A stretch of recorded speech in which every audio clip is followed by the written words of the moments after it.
رمضان المبارک کا مہینہ، ختم قرآن مجید کی مجلس، شب قدر کی رات اور غالباً رمضان المبارک کی آخری رات،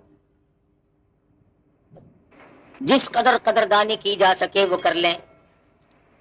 نہ معلوم اس مہینے کی یہ راتیں، یہ ساعتیں، یہ گھڑیاں پھر ہم میں سے کس کو نصیب ہوں گی اور کس کو نہیں۔ ہزاروں لاکھوں لوگ گزشتہ رمضان المبارک میں زندہ تھے، کاروبار کر رہے تھے، کھانا پینا کر رہے تھے، اتنے غافل تھے کہ ان کے دل میں اس بات کا گمان تک بھی نہیں تھا کہ ہم دنیا سے جائیں گے۔ موت پہ صحیح معنوں میں یقین تک نہ تھا، لیکن خدا کا فیصلہ اٹل ہوتا ہے۔ سال بھر کے اندر اندر مختلف بہانوں سے موت واقع ہوئی، آج قبروں میں ہے، اور نہ معلوم آئندہ رمضان کے آنے سے پہلے پہلے ہم میں سے کتنے لوگ قبروں میں جا چکے ہو، نہ معلوم ہم میں سے کس کس کی باری اسی سال میں ہے۔ یہ ساری چیزیں اگر ہم تصور کر کے، دھیان کر کے اللہ تبارک و تعالیٰ کے حضور میں گریہ زاری کریں، عاجزی اور انکساری کریں، تو اس حدیث کے موجب بن سکتے ہیں۔ ارشاد گرامی یا امام الانبیاء محبوب کبریا حضرت محمد مصطفیٰ صلی اللہ علیہ وسلم کا فرماتے ہیں کہ اللہ پاک آخری رمضان کی رات میں فرشتوں کو جمع کر کے فرماتے ہیں، اے فرشتوں، ان لوگوں نے روزے بھی رکھے، تراویاں بھی پڑھی، قرآن مجید کی تلاوت بھی کی، اب ان کو کیا ملنا چاہیے؟ فرشتے عرض کریں گے الہ العالمین، جب مزدور اپنی مزدوری کا پورا کام کر چکے، وہ اپنی مزدوری کا حق رکھتا ہے، اللہ پاک فرمائیں گے فرشتوں مجھے اپنی کبریائی کی قسم، مجھے اپنی الوہیت کی قسم، مجھے اپنی عزت کی قسم، مجھے اپنے جلال کی قسم، مجھے اپنی شان کبریائی کی قسم، تم گواہ ہو جاؤ میں نے ان لوگوں کو معاف کر دیا۔ اللہ پاک کی مغفرت عامہ کا دریائے کرم بہتا ہے۔ آج بھی اگر کوئی محروم ہے تو پھر اس نے تو محروم ہی رہنا ہے، اس کے مقدر کھوٹے، اس نے اپنے اعمال کو اتنا کھوٹا کر لیا کہ عام میں دریائے عام بہا، دریائے کرم خداوند ذوالجلال کا بہا، پھر بھی قطرہ نصیب نہیں ہو سکا تو اور کم ملے گا۔ اور یہ ساری چیزیں قدردانی کی ہیں۔ جب مسلمان قرآن کریم کی قدردانی کیا کرتے تھے تو ان کے یقین اور نظریات کچھ اور تھے۔ مسلمان کا یہ یقین تھا کہ قرآن کریم کا ایک ایک لفظ حق ہے، سچ ہے، پک ہے۔ کیوں؟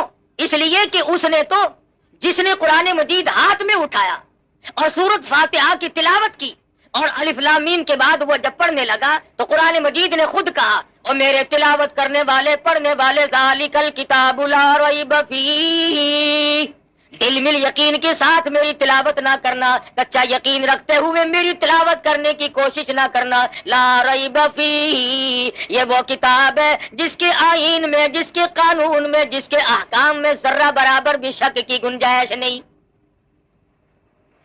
وہ سب سے پہلے مطالبہ کرتا ہے، پہلے یقین کامل پیدا کر، اس کے بعد تلاوت کی طرف آنا، اور فرمایا ادب کرنا بھی سیکھ لے۔ لا یمسہ الا المطہرون، خبردار قرآن مجید کو بغیر وضو کے ہاتھ نہیں لگانا۔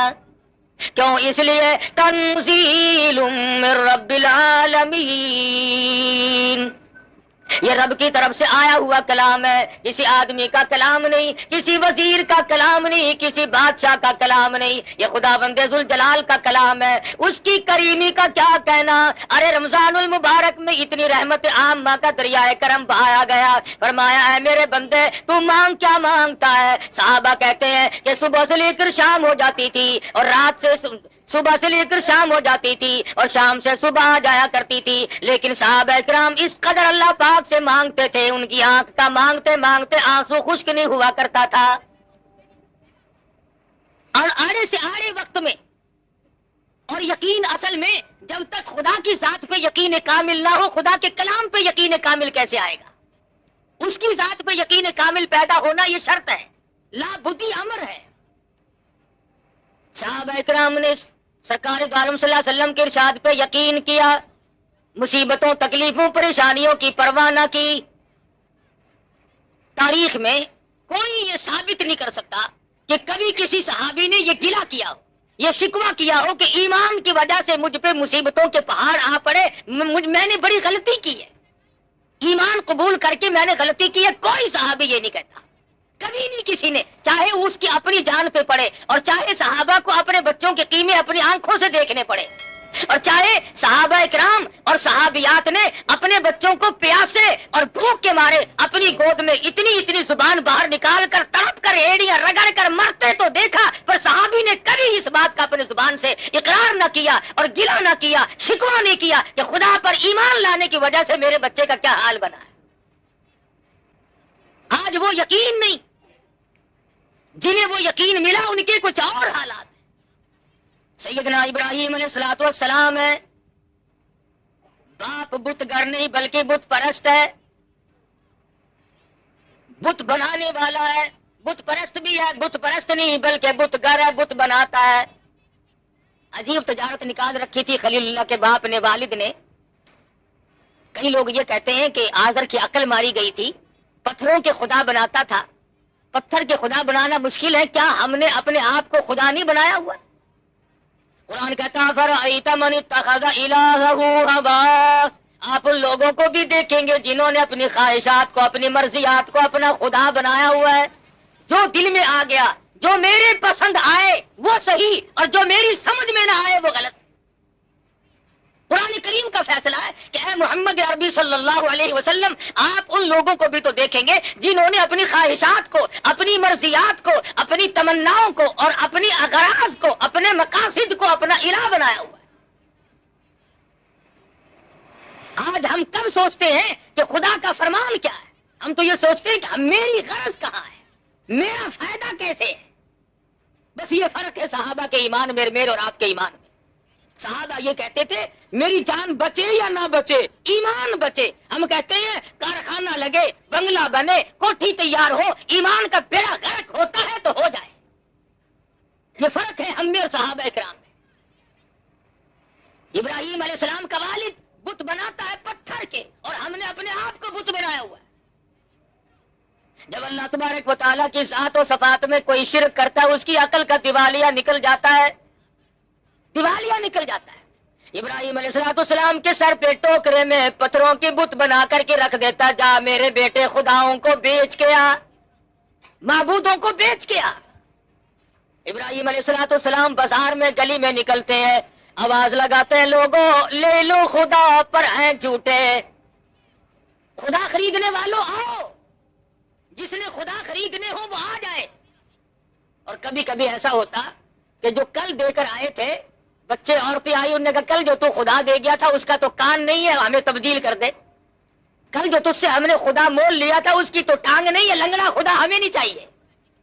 تو ابراہیم علیہ السلام ایسے خداؤں کی جو پتھروں کے بنائے ہوئے تھے ان کے ناک میں رسی ڈال کر نیچے گھسیٹ کر لاتے۔ باپ کہتا یہ کیا؟ انہوں نے کہا یہ لینے والوں نے واپس کر دیے، مجھے ٹوکرے میں رکھتے ہوئے بھی شرم آئی۔ آئے ابراہیم تم کتنے خدا کو مانے ہوئے ہو، تم ہر رنگ میں یہ سمجھانے کی کوشش کر رہے ہو کہ خدا کے سوا حاجت روا کوئی نہیں، مشکل کشا کوئی نہیں، بگڑی بنانے والا کوئی نہیں، ارے کسی کو بسا کر اجاڑنے والا کوئی نہیں، آباد کو برباد کرنے والا کوئی نہیں، اور برباد کو آباد کرنے والا اس کی ذات کے سوا کوئی آئی نہیں۔ سیدنا ابراہیم علیہ السلام کی یہ حرکتیں دیکھتا رہا آزر کہنے لگا مجھے پتا چل گیا تو میری بات کے خلاف ہے، میں بت بناتا ہوں، خدا بناتا ہوں، تو ان کے خلاف معلوم ہوتا ہے۔ وہ تھوڑا سا موقع مل گیا خلیل اللہ کو، فرمانے لگے اے میرے محبوب صلی اللہ علیہ وسلم وَاذْكُرْ فِي الْكِتَابِ إِبْرَاهِيمَ إِنَّهُ كَانَ صِدِّيقًا نَبِيًّا۔ اے میرے نبی صلی اللہ علیہ وسلم اپنی کتاب مقدس میں ذرا ذکر تو کرو ابراہیم علیہ السلام کا، کتنے سچے پیغمبر تھے۔ انہوں نے اپنے باپ سے کہا اذ قال لأبیہ یا ابتی لم تعبد ما لا يسمع ولا يبصر ولا يغنی عنک شیئا۔ اے میرے ابا جان ان خداؤں کی، ان بتوں کی پوجا کرنے سے کیا فائدہ جو نہ نفع پہنچا سکے، نہ نقصان پہنچا سکے، نہ دیکھ سکے، نہ سن سکے۔ آج سارا چاند کہتا ہے ابراہیم علیہ السلام کا والد پاگل تھا، وہ لوگ بڑے بے وقوف اور احمق تھے جو پتھروں کو خدا مانتے تھے، جو نہ سنے نہ دیکھے نہ نفع نقصان کے مالک بن سکے۔ ارے تم کون سے عقل مند ہو، آج تم نے خدا کو چھوڑ کر خدا کے بندوں کو مشکل کشا سمجھا ہوا ہے۔ کیا آج لوگ نہیں کہتے فلاں یوں کر دے گا، فلانا ملک کو آسمان میں لے جائے گا، فلانا ملک کو چاند پہ پہنچا دے گا، فلانا ملک کو یوں کر دے گا۔ اللہ پاک فرماتے ہیں او ظالمو، تم اپنی زبانوں سے کیا بک رہے ہو؟ الیس اللہ بأحکم الحاکمین، کون ہے مجھ سے بڑا بادشاہ؟ کون ہے زمینوں کا مالک؟ کون ہے آسمانوں کا مالک؟ تبارک الذی بیدہ الملک وہو علی کل شیء قدیر، برکتیں میرے ہاتھ میں ہے، راج سارے جہان میں میرا۔ خامخواہ لوگ اپنے آپ کو خدا بنائے بیٹھے۔ فرمایا جو میں نے قرآن بھیجا ہے، جو تمہارے لیے ضابطہ بنا کر کے بھیجا ہے، جو دستور بنا کر کے بھیجا ہے، تمہیں اس کی پیروی کرنی پڑے گی۔ اگر تم اس کے علاوہ اور نظریات لے کر آؤ گے اور دستور زندگی بناؤ گے اور اپنے طرح طرح کے آئین بنا کر کے بیٹھو گے، اللہ پاک فرماتے ہیں میرے آئین میں تم شرک کرو گے، پھر میرے یہاں تمہارے لیے کوئی ٹھکانہ نہیں۔ خدا کا بھیجا ہوا دستور، خدا کا بھیجا ہوا آئین اور امام الانبیاء محبوب کبریا حضرت محمد مصطفیٰ صلی اللہ علیہ وسلم کا لایا ہوا دستور، اس کی خلاف ورزی دیکھنا آنکھوں سے کتنی غلطی ہے۔ آج ہم کیا کر سکتے ہیں؟ سید عطا اللہ شاہ صاحب بخاری سب قید رحمت اللہ علیہ، اللہ پاک کی کروڑ رحمت نازل ہو اس مرد قلندر کی قبر مبارک پہ آمین کا۔ لاہور میں تقریر فرمائی اور موقع تھا، راجپال نے رنگیلے رسول کے نام سے ایک رسالہ کتابچہ لکھ مارا، اس میں سرکار دو عالم صلی اللہ علیہ وسلم کی شان میں گستاخی کی۔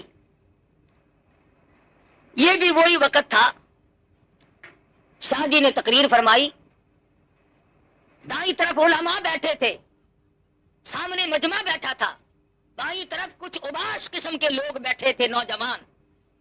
شاہ جی نے پہلے دائیں طرف منہ کر کے خطاب کرتے ہوئے فرمایا کہ علماء کی جماعت وہ سامنے دیکھو، ایسا صدیقہ دوپٹہ لہرا رہی ہے اور تم سے سوال کرتی ہے کہ تمہارے ابا کی آبرو پہ کافر نے ہاتھ ڈالا ہے۔